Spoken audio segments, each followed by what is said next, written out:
Este, ahí cuando yo me desperté, yo lo único que recuerdo era que empecé a llorar con mucha emoción, llorando sin tener ninguna explicación. Y en esos momentos, acabado de levantarme, yo de por sí no me acordaba del suceso de la otra carretera por donde empezó, donde me encontré con los chiquitos. Y yo sí sabía que no estaba en el mismo lugar, y cuando me tranquilicé y pude controlar los nervios y el llanto, me bajé del auto, y en ese mismo momento pues, aparecieron tres aviones militares, que hoy día yo sé, porque me lo han dicho, no porque yo lo sabía, de que esos aviones eran, después que estudiaron la fotografía, que le hicieron los close-up y los análisis, que eran Tomcats F-14, los que habían aparecido. Pues al yo escucharle ruido en el cielo, pues yo alcé la vista, y ahí fue cuando me pude percatar del objeto, del ovni. Entonces no hacía ningún ruido, ningún tipo de ruido, el ovni. Y los aviones, después de haberle pasado por el lado, regresaron y empezaron a darle vuelta al objeto. Entonces, en esos momentos, para mí, que fue que yo tomé la cámara de la gaveta del carro, como para después poder enseñar lo que yo había visto, pero a la misma, eso es lo que a mí me gusta pensar, que por eso fue que yo cogí la cámara. Pero sucede que cuando yo solamente oprimía el botón de la cámara, cada vez que yo escuchaba un ruido semejante al ruido el sonido que hace un reloj digital, Bip. como un beep, exacto. Entonces cuando yo escuchaba el beep, yo oprimía el botón. Entonces pues dos de los aviones se alejaron del, del ovni, y solamente uno de esos aviones se acercó más y le dio varias vueltas como examinando el objeto. Cuando llegan esas fotografías finalmente a sus manos, ¿qué es lo que sucede a Mauri? Pues cuando llegaron esas fotografías, como le mencioné anteriormente, pues ahí fue donde yo me acordé de lo que había pasado, pero solamente me acordaba de lo que había sucedido con los pequeñitos esos, cuando venía del trabajo, cuando estaba la neblina y eso, y cuando desperté acá, que, que tomé la foto. La parte entre medio, porque había una parte entre medio que yo no lograba, por más que intentaba, yo no lograba recordar lo que había sucedido, porque como te había dicho, acá era de noche todavía, no había amanecido aún. Sin embargo, cuando despierto acá ya había amanecido, ya había aclarecido. De acuerdo a su relato, Amaury fue conducido a un espacio cerrado donde pudo darse cuenta que además de su propio automóvil se encontraban otros vehículos. Más tarde, después de desmayarse por segunda ocasión, Amaury afirma que fue trasladado a un lugar donde encontró a unas 15 personas. Todos ellos de apariencia local. Algunos, dice Amaury, tenían ropa de dormir. Otros parecían haber salido de una fiesta y otros más aparentaban haber estado haciendo ejercicio. Ahí conocieron a un sujeto de apariencia humana que se hacía llamar Amarón. El alienígena les presentó una proyección donde, supuestamente, se pudo observar una catástrofe de mayores dimensiones que ocurrirá en unos cuantos años. En esos momentos, Amaury no quiso decirnos qué era realmente lo que había visto. Sin embargo, meses después, escribiría su experiencia en un libro al que tituló La noche del encuentro. Por desgracia, se trata de un evento aterrador. Sí, Sí, porque ahora yo lo estoy contando así como si nada, lo más tranquilo. Pero en el momento que sucedió y el año después de eso, yo me afecté mucho, los nervios, mi abuela en particular, mi familia, en casa somos muchos, y de noche no se podía dormir, que si me daban pesadillas, que si el corre-corre en mitad de noche, y ahora yo pienso para atrás y yo digo, contra, pues, es increíble, pero que así sucedió. El caso de Amaury Rivera ha sido considerado auténtico. Las fotografías fueron analizadas en Phoenix, Arizona, en los Estados Unidos, por Jim De La Toso, un experto de la NASA que en sus ratos libres realiza análisis computarizados muy estrictos para determinar la validez de un caso. En esta ocasión, las fotografías de Amaury Rivera. Este es su reporte. Se examinaron 4 fotografías. Estas fueron amplificadas en un 600% para estudiar los bordes de los objetos y los valores de la luz sobre los mismos. En primer lugar, se pudo establecer que el único objeto en movimiento era el avión, al menos en las 4 fotografías estudiadas. Se utilizaron 256 grados de gris en el análisis y 16.2 millones de posibilidades de colores para poder observar radiaciones no visibles, fotografiadas a través de los lentes de la cámara y capturadas en la emulsión de la película, así como calor, radiofrecuencias, rayos X, radar y otras radiaciones electromagnéticas. Inclusive, a través de este tipo de análisis, es posible descubrir alteraciones en el ambiente que rodea el vórtex de los objetos. A través de las fotografías fue posible determinar que las primeras fueron tomadas al amanecer, poco antes de la salida del sol. Se observa una gran cantidad de vapor de agua en el ambiente que hace aparecer a las fotografías con el cielo gris, pero con los procedimientos especiales fue posible observar el azul del cielo. Debido a que la cámara era una Instamatic con la velocidad y apertura del lente fijas, y debido a que el ovni y el avión aparecen en contraluz, se perdió color en las fotografías. En su análisis, Jim De La Toso dice: encontramos muy difícil de ver cómo estas fotografías podrían ser consideradas falsas. No se encontraron evidencias de trucos o el uso de modelos. La conclusión del experto, como se expresa en su reporte, fue en favor de la legitimidad de las 4 fotografías observadas por el testigo.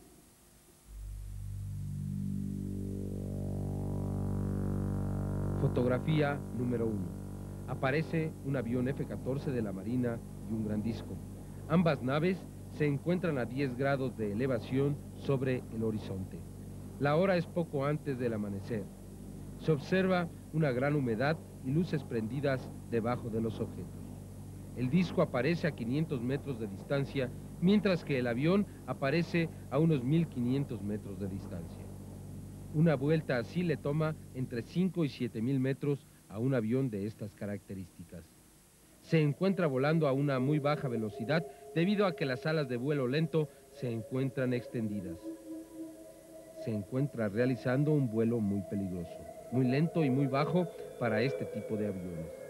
La superficie superior del disco es suave y refleja la luz rosada que se observa antes del amanecer, mientras que el árbol que aparece no refleja aún ninguno de los valores de este tipo de luz.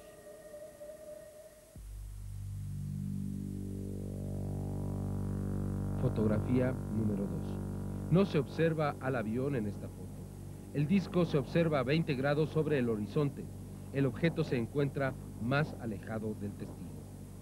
La hora es después de la salida del sol debido a que la vegetación presenta sombras largas. El sol se encuentra detrás del fotógrafo y 5 grados a la derecha, por lo que se piensa que se encuentra orientado hacia el oeste. El análisis de los bordes del objeto nos indica que se trata de un objeto muy grande, de entre 15 y 35 metros de diámetro. La ausencia de una compresión de las líneas demuestra que el objeto se encontraba estacionado en el aire.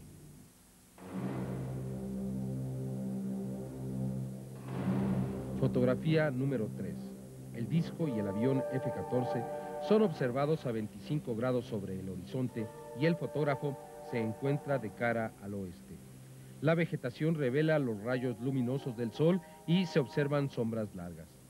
El disco se encuentra tan bajo que el avión aparentemente aparece sobre él. El avión está tratando de ascender hacia el oeste. El disco y el avión aparecen sin detalles claros debido a que el cielo brillante detrás de ellos los opaca. Se puede deducir que el fotógrafo tuvo alguna dificultad para obtener esta fotografía. Observe la posición de las nubes detrás de la hierba.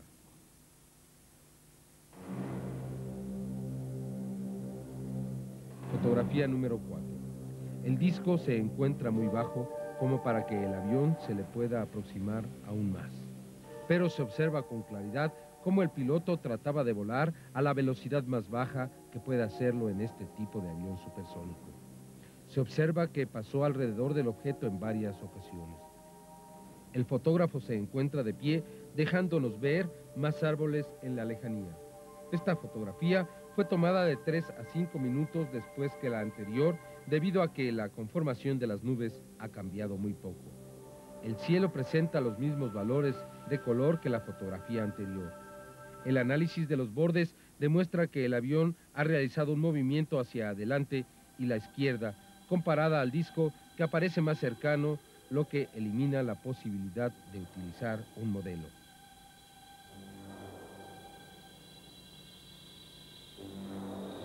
Conclusiones. El tiempo del día es al amanecer. Se demuestra por las sombras, contrastes y las luces encendidas de las casas. 2. Las fotografías no son fotografías superimpuestas, lo cual se demuestra por el análisis de grano. 3. Se presentan dos objetos volantes. Un avión que presenta un movimiento. Un disco metálico que presenta también movimiento. Amaury Rivera fue capaz de obtener una decena de fotografías del mismo momento. Desafortunadamente, solo 4 de ellas pudieron ser analizadas. Programas de investigación fue capaz de obtener en video la imagen de una más de las fotografías que se piensa fueron destruidas por razones desconocidas. Esta es la 5ª fotografía.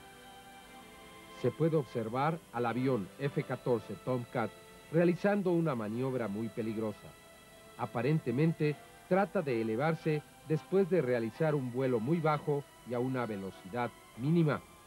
El avión muestra las alas especialmente dispuestas para volar a menos de 300 kilómetros por hora. Puerto Rico, sin duda, que se ha convertido en el punto de contacto más importante del ser humano con alienígenas. Los casos son frecuentes. Quizá miles de personas en esa isla han sido capaces ya de establecer comunicación con unos seres para los que la ciencia oficial no parece tener un verdadero interés. Solo es necesario ir a Puerto Rico y preguntarle al pueblo, preguntarle y recibir las respuestas. En prácticamente todos los casos que fueron presentados en esta investigación, sentimos la exposición de una verdad más allá de toda duda. Pensar que es falso es también pensar que todas las personas que fueron presentadas aquí, así como otros cientos de casos, quizá miles, son también falsos.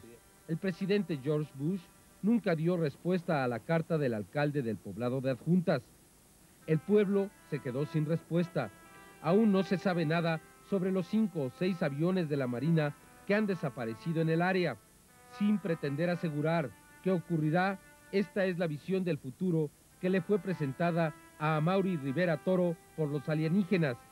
Piense usted en las evidencias que se le han presentado.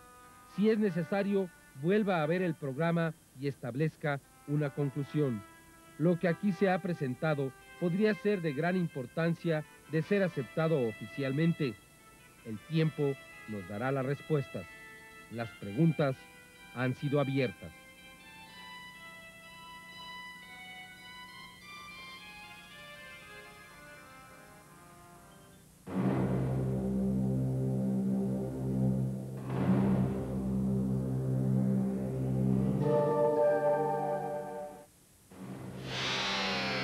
Se escuchaba un gran zumbido a lo lejos, como un trueno corrido. Todos lo vimos a la vez, alto en el cielo. Una piedra. Esta piedra se estaba derrumbando en pedazos mientras caía. pero su tamaño, en lugar de disminuir, aumentaba. En un momento el grupo, el guía y sus 2 acompañantes, nos dirigíamos hacia ese objeto que caía del cielo. Antes de supuestamente ascender desde esa cima en aquella montaña, escuché lo que me parecieron fueron gritos. Gente gritando. No las veía, pero las escuché. Algunas de las otras 14 personas que me acompañaban también empezaron a gritar. Era horrendo. Sentía que quería saltar de mi asiento, pero ¿saltar para dónde? Recuerdo haber querido cerrar los ojos. No podía. Tenía que ver. Esos gritos jamás los olvidaré. Eran tan espantosos que me llevaron al extremo que quería desgarrarme la ropa encima. Sentí ese impulso incontrolable, pero me detuve. Al acercarnos más a ese objeto, pude notar que se encontraba encendido en candela. Creí, de momento, que se trataba del sol, pero llegamos a una altura que quedamos sobre esta piedra. Ahora el sol quedaba sobre nuestras cabezas, mientras todos seguíamos el curso de este inmenso objeto desconocido. Desde este nuevo ángulo, le pudimos observar para nuestro mayor asombro que tenía una cola de fuego enorme. Estaba compuesta de candela y de pedazos que desprendían de la piedra gigante. La cola era de un color de lava volcánica viva. Me llevé las manos a los oídos y empecé a gritar a todo pulmón, ¡no! El ruido del trueno aumentó más aún, hasta pensar que me estallarían los tímpanos. En verdad, no tengo con qué comparar qué sonido hacía esta isla piedra al caer. Llegó hasta el punto que ni mis propios gritos pude escuchar. Me encontré al borde de desmayar. Creo que en esos momentos perdí la razón. Por eso les digo que cuando estuve loco, deben creerme. Aparentemente caíamos juntos con esta isla piedra. La sensación de caer era terrible. Ya había dejado de gritar y solo observé estupefacto a los demás eventos desenvolverse. De momento nos detuvimos suspendidos en el aire. Al mirar entre nuestros pies hacia abajo, observamos a la gran piedra caer hasta que impactó contra el océano, cerca de las costas al oeste de Puerto Rico. Causó una explosión, como si hubiera estallado una bomba. El impacto causó que una gran bola compuesta de vapor, agua y humo llegara hasta donde nos encontrábamos suspendidos. Pensé que nos mojaría, pero esto era imposible. La isla de Puerto Rico se estremeció. Nos colocamos todos, después de habernos deslizado y bajado un poco más cerca a la costa. Los gritos de las personas allá abajo se escuchaban de nuevo, y cada vez que la isla se sacudía, sus árboles y palmitas vibraban. El sol aún brillaba como si estuviera ajeno a todo el caos. La bola de vapor se transformó en lluvia y rociaba toda el área. Ahora escuchábamos el sonido parecido al de truenos, pero esta vez causados por actividad sísmica. Una de las señoras que se encontraba junto a nosotros no pudo tolerar todo esto que observábamos y se desmayó. Se deslizó de su asiento y pensé que caería hacia el desastre. No fue así. Cayó sobre el piso, invisible del salón donde nos mostraban las proyecciones. Entonces, algo inmenso me llamó la atención. Se había levantado una pared. Una ola gigantesca, amenazante y mortal. Esta muralla devastadora seguía aumentando en tamaño a medida en que se iba retirando el mar. Al retirarse el mar, dejó al descubierto paisaje nunca visto al aire libre. Cayos, plantas y toda especie de vida marina quedaron expuestos al sol directo. Valles y colinas submarinas pudimos ver, igualmente grandes precipicios acuáticos. Lo que me imagino serían peces saltaban sobre la superficie expuesta por la retirada del océano. La muralla crecía, sólida y abrumadora. Pensé en mi familia y amigos. Luego pensé que se trataba solo de unas imágenes hábilmente proyectadas. Escuché la isla estremecerse de nuevo y con esto los gritos de horror de la población puertorriqueña. Cuando el mar se había retirado unos kilómetros de la costa, la muralla se puso en marcha hacia la isla. Ya me imaginaba de antemano lo que ocurriría a continuación. Quería implorarle al humano guía que por favor detuviera las imágenes. Miré por un momento hacia él y sus 2 acompañantes. Sentí odio. El humano ajeno, tan pasivo mientras todo ocurría, seguro de sí mismo, tan intocable, no quería mirar a los eventos a mi alrededor. Pero tampoco podía dejar de hacerlo. La gran pared avanzaba hacia tierra firme. Logró llegar hasta las costas, pero ahí no se detuvo, sino que prosiguió tierra adentro. Parecía arroparlo todo. Los gritos histéricos de miles fueron ahogados. En cuestión de segundos, todo quedó en un silencio plasmado. La ola gigante rompió en algún lugar fuera del alcance de nuestras vistas. Cubrió todo, hasta las montañas. Descendimos el grupo y el guía hasta poder apreciar mejor el área.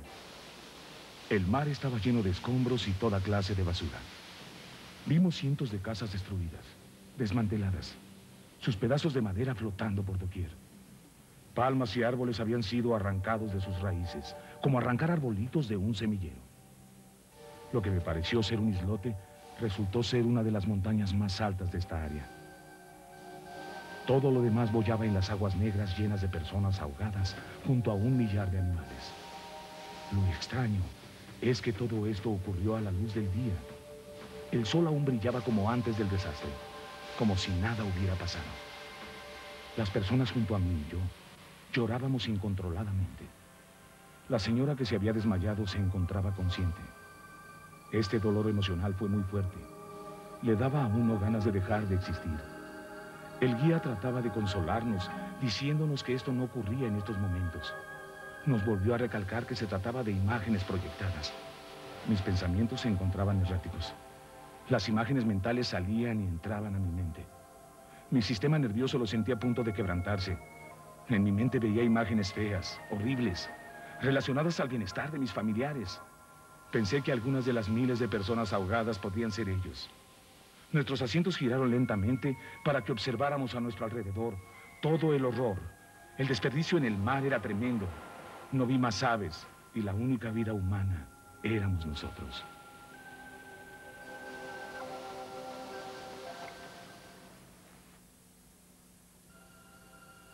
En octubre de 1992, Amaury Rivera visitó México. Habló sobre algunas de sus últimas experiencias. Hasta el momento, su única evidencia son las fotografías, además del hecho que asegura que 8 personas más de las que sufrieron la misma experiencia se encuentran en contacto. Amaury también asegura que mantienen comunicación con los alienígenas. ¿Usted qué piensa?